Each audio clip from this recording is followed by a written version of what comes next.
Et un nouveau débouché pour les riziculteurs de Camargue, c'est l'utilisation des balles de riz pour l'isolation des maisons. C'est une petite entreprise familiale de Chorges, dans les Hautes-Alpes, qui valorise ce nouveau matériau dans la construction durable, un secteur en plein boom. Reportage de Fabien Madigou.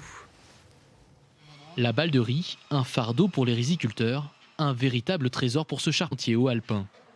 C'est quelque chose qui est assez proche de chez nous puisque ça nous vient de Camargue.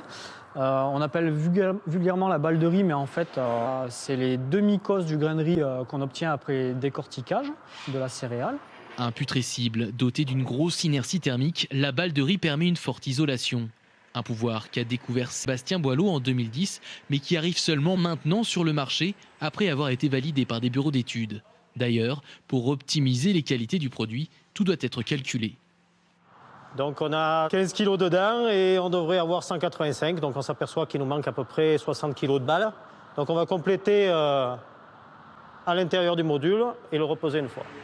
Et le concept semble séduire les clients. La petite entreprise constituée d'une quinzaine de salariés a même prévu d'embaucher des charpentiers et des maçons cet été. On a beaucoup de demandes. Pour vous dire, on a un devis par semaine qui s'est orienté là-dessus.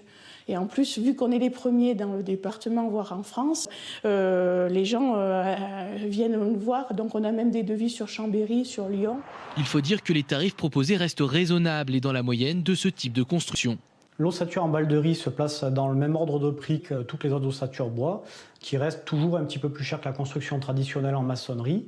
Mais ça reste assez concurrentiel et nous sommes capables de faire des maisons clés en main à partir de 1 600 € le mètre carré. À l'heure des économies d'énergie, la balle de riz dépasse de 20% les normes exigées par la réglementation thermique 2012. De quoi faire, sur le long terme, du bien au portefeuille.